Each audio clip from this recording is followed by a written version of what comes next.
모두가 인사하겠습니다. 사랑합니다. 축복합니다. 사랑합니다. 축복합니다. 네, 오늘도 말씀하시는 하나님의 은혜가 저와 여러분 가운데 임하길 원합니다. 오늘 기드온에 대한 세 번째 말씀입니다. 전쟁이 있었고 전쟁에서 승리했습니다. 지난주에 말씀을 들었듯이 말도 안 되는 방법을 통해서 승리를 했죠. 모여든 군사의 수가 3만여 명이었는데 싸워야 할 대적은 15만 명의 13만 5천 명이었음에도 비하면 너무나 적은 수였음에도 불구하고 300명이라는 수까지 줄여서 전쟁을 하게 한 것이지요. 하지만 승리했습니다. 승리했죠. 그래서 그 승리한 기드온과 그의 300명의 군사를 흔히 많은 사람들이 용사라고 이렇게 칭하게 되어지는 것이죠. 하지만 우리가 지난주에 나눈 말씀은 그들이 용사가 아니었을 것이다 라고 얘기를 했습니다. 왜냐하면 이 기드온에게 주어진 전쟁은 목적이 있는 전쟁이었고 그 목적은 사사기 7장 2절의 말씀이었어요. 화면에 보시면 지난주에 말씀 7장 2절의 말씀이 기록되어 있습니다. 이스라엘이 나를 거슬러 스스로 자랑하기를 내 손이 나를 구원하였다 할까 함이니라. 즉 이것이 이 전쟁의 목적이었고 이 목적을 위해서는 그 남겨졌던 300명의 군사가 결코 용사의 축에 들어서는 안 되었다라는 사실이었어요. 오히려 약해야 했고 연약해야만 했던 자들이 그 300명이라는 사람의 의미가 되어지는 것입니다. 가만히 생각해 보면 오늘 우리가 처한 현실이 딱 이런 의미 속에 있다라고 생각이 되어집니다. 약함, 연약함, 무능함 속에 서 있는 것이죠. 지난 주간에 다시 퍼지기 시작한 코로나 바이러스의 그 확산의 움직임 속에서 교회가 가장 많이 언급됐어요. 교회 중심으로 퍼졌습니다. 그리고 엊그제는 2주 동안의 종교시설들 집합 제한 명령까지 내려진 상황 속에 서 있죠. 과연 이런 시대 속에서 과연 교회가 크리스찬들이 무엇을 할 수 있을까? 어떤 일들을 할 수 있을까라는 생각을 절로 하게 되는 그런 시점입니다. 그런데 이 기드온의 전쟁이 분명 우리에게 말하고 이 시대 속에 말하고 있다는 사실이에요. 이 기드온의 전쟁이 그러했던 것처럼 약함, 연약함을 통해서 하나님의 크신 역사를 경험하게 된다는 것입니다. 오늘 약함의 시대 속에 서 있는 저 여러분이 우리 공동체가 이 시절 속에서 약함을 오히려 고백하고 대신 그리스도의 능력으로 그리스도의 그 능력을 통해서 하나님을 경험해 나가는 그런 믿음의 인생들, 믿음의 공동체가 되어지게 되길 주님의 이름으로 축원합니다. 오늘은 그 전쟁의 이제 마지막 사실, 마지막에 대한 내용이 기록되어 있습니다. 전쟁에서 패해서 도망하는 그 미디안의 두 왕 세바와 살문나를 추격하는 말씀이 오늘 본문입니다. 그런데 오늘 우리는 이 말씀을 통해서 하나님 나라에 필요한 신앙의 기본이라는 것을 우리가 이제 보게 되어집니다. 오늘 말씀의 제목인데요. 신실함이에요. 신실함. 즉 하나님 나라에 신실함이 있어야 됨을 우리가 오늘 이 전쟁의 끝 사실 속에서 우리가 배우게 되는 것입니다. 앞에서 언급했듯이 약함으로 부름받고 약함으로 승리한 것이 기드온의 모습, 기드온이었습니다. 그런데 오늘 우리가 읽은 본문의 말씀 속에서 우리는 이러했던 기드온에게 변화가 있어진 것을 우리가 보게 되어지죠. 이 기드온이 변질된 것을 우리가 이제 보게 되어집니다. 이 변질의 모습을 보여주는 것이 숫꽃과 브누엘에서 행해진 사건이죠. 지금 전쟁의 끝을 향해 가고 있습니다.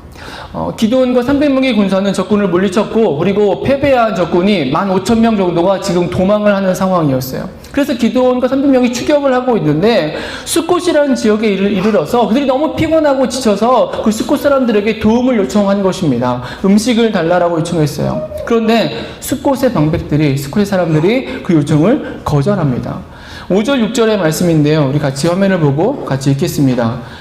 그가 숫꽃 사람들에게 이르되 나를 따르는 백성이 피곤하니 청하건대 그들에게 떡덩이를 주라. 나는 미디안의 왕들인 세바와 살문나의 뒤를 추격하고 있노라 하니 숫꽃의 방백들이 이르되 세바와 살문나의 손이 지금 내 손 안에 있다는 거냐? 어찌 우리가 내 군대에게 떡을 주겠느냐 하는지라. 주지 않습니다. 그리고 옆 동네인 브누엘에 가서도 동일한 일을 당합니다.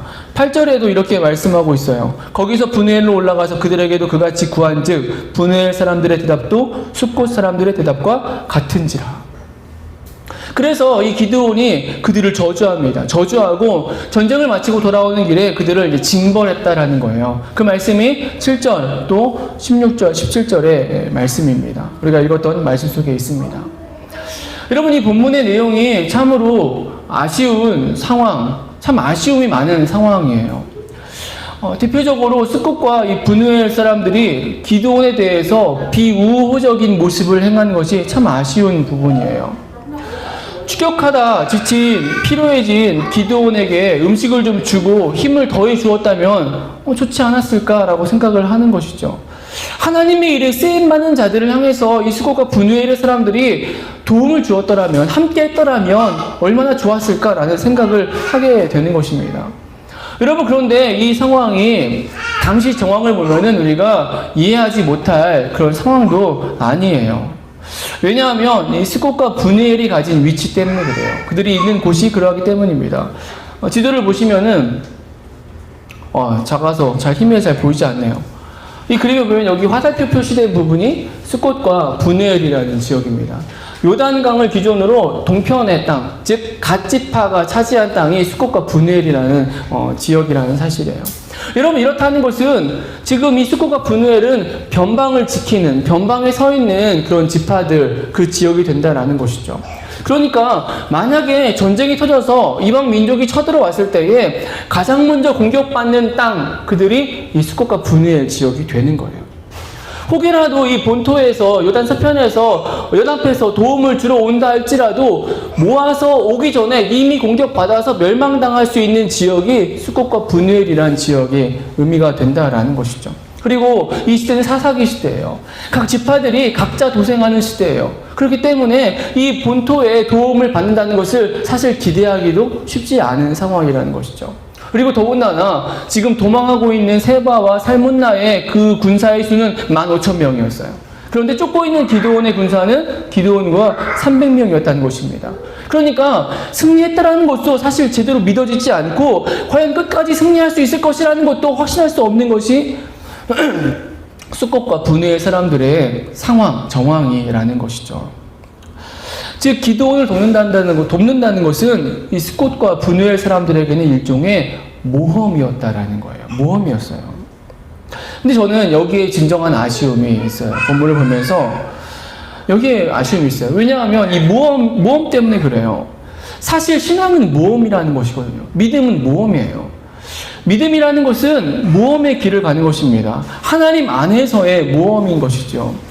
스콧과 브누엘의 형편이 이러한 위치적으로 애매한 형편 속에 있지만 그래도 이 백성들이 하나님을 온전히 믿었더라면, 이들이 하나님을 온전히 섬겼더라면 이들은 기드온과 그 300명을 도와줄 수 있어야 했다는 거죠.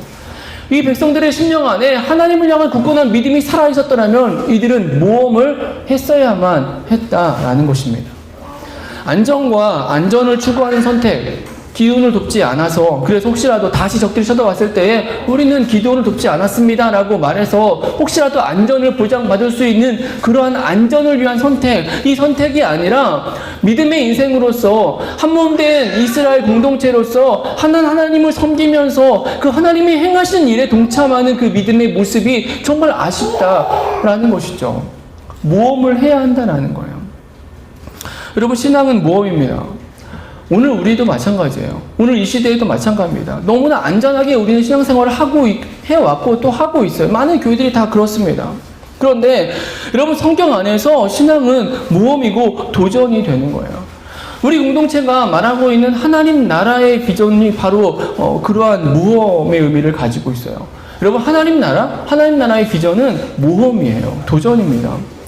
적어도 2000년을 흘러온 이 기독교의 그 주류 기독교 속에서 하나님 나라의 이 메시지는, 하나님 나라의 복음의 이 메시지는 모험의 의미를 가지고 있어요. 왜냐하면 하나님 나라 복음은 보수적인 또 수동적인 어떤 전통이나 종교성이나 교리를 뛰어넘는 의미를 담고 있기 때문에 그래요. 즉 전통적인 모습을 넘어서서 하나님 나라를 이 땅에 이루고 이 땅에서 하나님 나라의 백성답게 살아가자라고 몸부림치는 행동하는 것이 하나님 나라의 그 단어가 가진 의미이기 때문이라는 것이죠.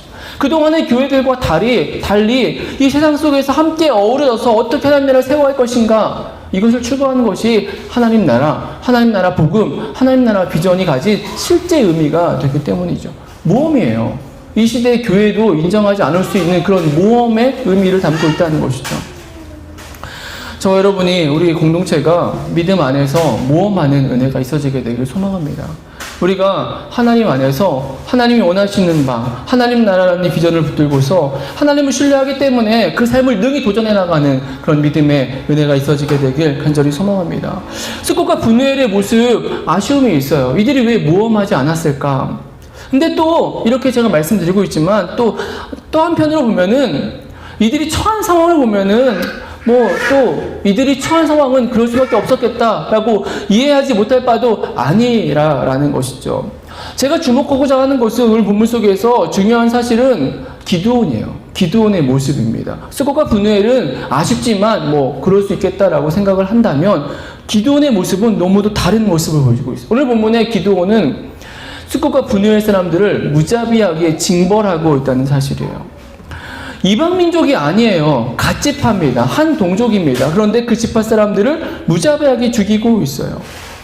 여러분 앞에서 말씀드렸지만 기드온이라는 사람의 의미, 그와 함께한 300명이 가진 의미는 무엇이냐? 약함입니다. 약함이었어요. 기드온 자신부터 소심한 천부였고요. 기본적으로 약한 겸손한 인생이 기드온이었어요. 그런데 이랬던 그가 자신의 동족에게는 지금 무서운 무자비한 모습을 행하고 있다는 거예요. 스콧과 분우엘에게 행한 이 징벌이 무자비하다라고 말할 수 있는 이유는 이 모습과 비교되는 모습이 이어서 보여지고 있기 때문에 그래요. 그 모습이 18절, 19절입니다. 우리 화면을 보고 같이 읽겠습니다. 이에 그가 세바와 살문나에게 말하되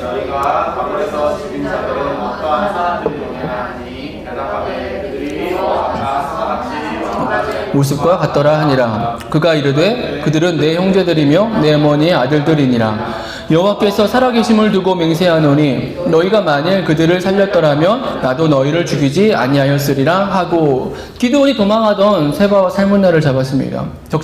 저기 장군이었죠. 그들을 신문하면서 이렇게 말하고 있는 거예요.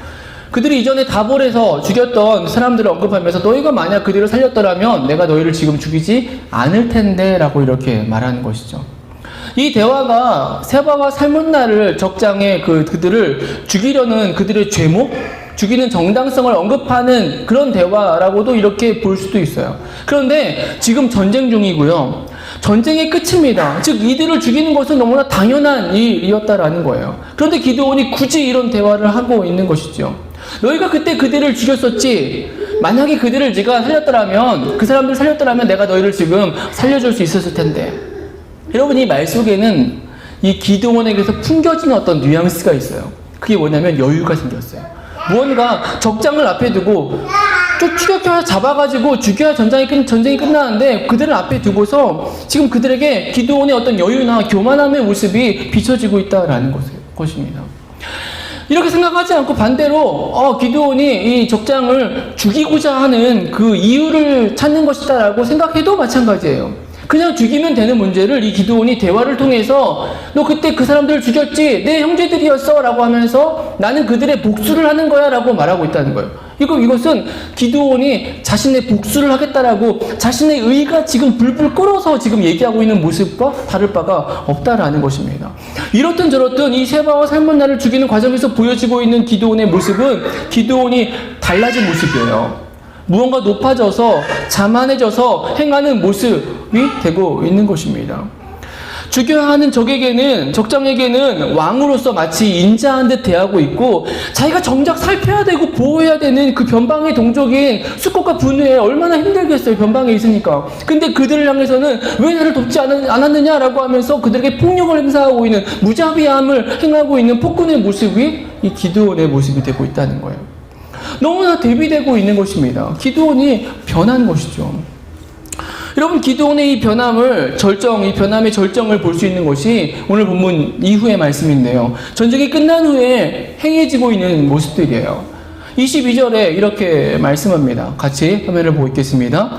그때에 이스라엘 사람들이 기드온에게 이르되 당신이 우리를 미디안의 손에서 구원하셨으니 당신과 당신의 아들과 당신의 손자가 우리를 다스리소서 하는지라. 전쟁이 끝나고 백성들이 기드온에게 나옵니다. 그리고 우리를 좀 다스려 달라. 그런데 이 표현이 그렇죠. 당신이, 당신의 아들이, 당신의 손자가 우리를 다스려 주십시오. 왕이 되어 달라고 지금 얘기를 하는 것입니다. 근데 그 요청에 기드온이 거절하죠. 그 요청을 거절합니다. 23절에 이렇게 말씀합니다. 기드온이 그들에게 이르되 내가 너희를 다스리지 아니하겠고 나의 아들도 너희를 다스리지 아니할 것이요 여호와께서 너희를 다스리시리라 하니라. 아니다. 하나님이 너희를 다스리신다. 하나님이 왕이시다라고 얘기를 하는 거예요. 정답이죠. 순전한 모습으로 보입니다. 여러분, 그런데 이렇게 말한 기드온이 그 다음에 행하는 모습을 보면은 너무도 다른 모습을 보이고 있어요. 24절에 백성들에게 금을 요구합니다. 그리고 그 금으로 무엇을 만드느냐? 에봇을 만들었다라고 말씀합니다. 27절이에요. 우리 27절 같이 읽습니다. 그 금으로 에봇 하나를 만들어 자기의 성읍 오브라에 두었더니 온 이스라엘이 그것을 음란하게 위함으로 그것이 기드온과 그의 집의 올무가 되니라. 에봇을 만드는데 그 금으로 금 에봇을 만들어서 백성들로 하여금 섬길 수밖에 없게 했다라는 거예요. 우상숭배의 범죄를 이 기드온이 행했다라는 거죠. 여러분, 그리고 하나님만이 왕이십니다라고 얘기했던, 그렇게 거절했던 기드온이 아들을 낳고 아들을 이름을 짓는데 아비멜렉이라고 짓습니다. 31절에 이렇게 말씀하고 있습니다. 세겜에 있는 그의 척도 아들을 낳았으므로 그 이름을 아비멜렉이라 하였더라. 이 아비멜렉이라는 말뜻, 아비라는 말은 나의 아버지라는 말이고요. 멜렉이라는 말은 왕이라는 거예요. 그러니까 아비멜렉의 뜻은 뭐냐? 나의 아버지는 왕이다라고 지금 얘기를 하고 있다는 거예요. 즉 이렇게 아들의 이름을 지음을 통해서 결국은 기드온은 자신이 왕이라는 것을 이렇게 표현을 하고 말하고 있다는 거죠. 여러분, 변한 거예요. 변한 것입니다. 약했던 사람이었는데 약해서 쓰임받은 사람, 약함으로 쓰임받은 사람이 기드온이었는데 그가 지금 전쟁에 승리하고 나서는 강해졌어요. 높아졌습니다. 교만해졌습니다. 악해졌다라는 것이죠. 약함이라는 의도를 가지고 전쟁을 하게 하시고 승리케 하시고 약함의 의미를 말씀해 주셨는데 사사기 시대 속에서 약함을 통해서 하나님의 능력을 경험할 것을 보여주신 것이 하나님의 의도하심이었는데 그 의도하심을, 뜻하심을 정면으로 거스리는 자, 그가 기드온이 되고 있다라는 거죠. 변해버렸다라는 것입니다. 여러분, 오늘 이러한 변질된 기드온의 모습은 하나님 나라에 필요한 신앙의 기본을 보여주고 있는 것이죠. 신실함이라는 거예요. 신실함. 신실함이란 말도 여러 가지 의미가 다 들어있죠. 충성됨도 있고, 여러 가지 의미가 다 들어있는데 그런 의미보다도 오늘 본문에 우리가 주목하고자 하는 의미는 변하지 않는, 변질되지 않음의 신실함이라는 거예요. 부르심의 때에도, 부르심 받아서 쓰임받고 승리한 후에도 여전히 변하지 않는 모습, 이어야 된다는 거예요. 이게 하나님 나라의 모습이라는 것입니다. 승리하기 전에 약함과 겸손함의 모습이 있었다면 승리한 후에도 여전히 약함을 가지고 겸손함을 가지고 하나님을 구할 때에 하나님의 나라가 더 온전하게 이 땅 가운데 임하게 되어진다는 것이죠. 오늘 저와 여러분의 우리의 모습을 돌아볼 수 있기를 원합니다. 하나님이 과연 나를 이전에 부르실 때에, 내게 사명을 주실 때에, 나를 쓰시려고 할 때에, 내게 무언가를 하나님 말씀하셨을 때에 내가 어떠했는지, 내가 그때 어떠한 모습으로 그 사명 앞에, 부르심 앞에 서서 쓰임받고 또 쓰임받고 있는지, 그런데 그렇게 부름받아서 쓰임받았는데 오늘의 나는 지금 어떠한 모습으로 서 있는지 우리가 돌아볼 수 있기를 원합니다. 혹이라도 무언가 변하여 있다면 내가 가진 생각과 내 스타일과 내 마음과 내 삶의 형태가 그때와 다른 모습을 가지고 있다면 오늘 본문에 변질된 기드온의 모습 우린 책망할 수가 없어요. 내가 기드온이기 때문에, 내가 변질된 기드온이기 때문이라는 것이죠. 이 시대에 많은 믿음의 의인들이, 믿음의 사람들이, 쓰임받았던 자들이 버림받게 된 결정적인 이유는 여기에 있는 것입니다. 변질됨에 있는 것이죠. 온갖 이유로 변질되는 거예요. 개인적인 스타일도 있고 소망도 있고 또는 환경도 있고 그 모든 것 온갖 이유들 때문에 궁극적으로는 변해 있는 거죠. 내가 나를 잊어버린 것입니다. 하나님이 나를 쓰실 때에 내게 주셨던 그 첫 마음을 내가 잃어버렸고 변질되어서 지금 변질된 모습으로 서 있는 것이죠. 여러분, 그 인생의 결국은 마지막은 달라지게 되어져 있어요. 기드온의 마지막이 그러했습니다. 우리 33절, 35절 말씀 우리 마지막으로 같이 한번 읽겠습니다. 기드온이 이미 죽음에 이스라엘 자손이 돌아서서 바알들을 따라가 음행하였으며 또 바알브릿을 자기들의 신으로 삼고 이스라엘 자손이 주위의 모든 원수들의 손에서 자기들을 건져내신 여호와 자기들의 하나님을 기억하지 아니하며 또 여룻바알이라 하는 기드온이 이스라엘에 베푼 모든 은혜를 따라 그의 집을 후대하지도 아니하였더라. 부름받고 쓰임받은 자가, 사사로 세움받은 자가 오히려 그의 인생의 결국에 그의 결말에 또 그가 죽은 이후에 백성들로 하여금 오히려 음행하게 하고 우상을 섬기게 하고 하나님을 잊어버리게 하는 자가 되었다라고 성경은 평가하고 있다는 거예요. 그럼 우리의 변질됨이 이러한 모습으로 가게 되어진다는 것입니다. 오늘 저와 여러분 안에 신실함의 의미 마음속에 다시 담기를 원합니다. 하나님 앞에서 변한 모습이 있다면 그게 무엇인지, 어디서부터 변했는지, 지금의 내 모습, 내 마음, 내 중심은 정말 하나님만 바라보고 하나님의 기뻐하심을 쫓고 있는지 우리가 돌아볼 수 있기 원합니다. 그리고 다시 그 처음으로 하나님의 뜻하심으로 돌아가는 은혜가 있어지길 소망합니다. 원래 약해서 부르셨거든요. 원래 약한 나를 부르셨고 내가 약했기 때문에 하나님 나를 쓰셨던 것입니다. 그렇다면 오늘 다시금 그때로 돌아가서 다시 그 약한 나로 돌아가서 내가 여전히 하나님 앞에 내가 약한 자입니다. 나는 무능한 자입니다. 나는 부족한 자입니다. 하나님 아니면 할 수 없습니다. 라고 고백하면서 다시금 하나님 나라에 쓰임받는 저 여러분과 우리의 가정과 기업, 우리의 공동체가 되어지게 되길 주님의 이름으로 축원합니다. 우리 같이